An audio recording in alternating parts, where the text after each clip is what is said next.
সকলকে আন্তরিক সালাম জানাচ্ছি।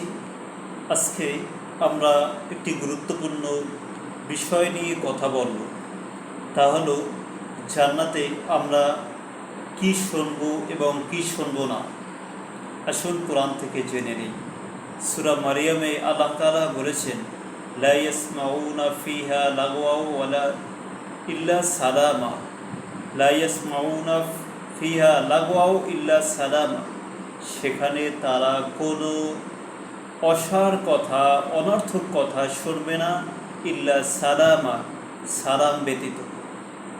তারপরে আল্লাহ তাআলা বলেছেন, লা ইয়াসমাউনা ফিহা লাগওয়া ওয়ালা তাসিমা। সেখানে তারা শুনবে না কোনো অসার, কোনো অনর্থক কথা এবং কোনো পাপ বাক্য। তারপরে সূরা নাবায়ের ভিতরে আল্লাহ তাআলা বলেছেন, লা ইয়াসমাউনা ফিহা লাগওয়া ওয়ালা কিযাবা। তারা সেখানে শুনবে না কোনো অসার কথা এবং কোনো মিথ্যা কথা।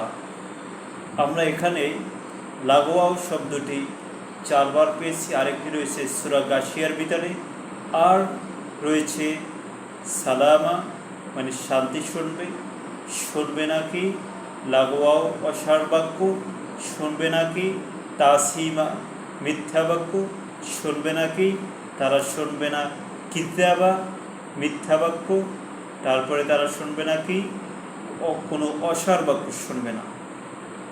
এখান থেকে আমাদের শিক্ষণীয় হলো, এগুলো হলো অসার বাক্য, অসার ক্রিয়া।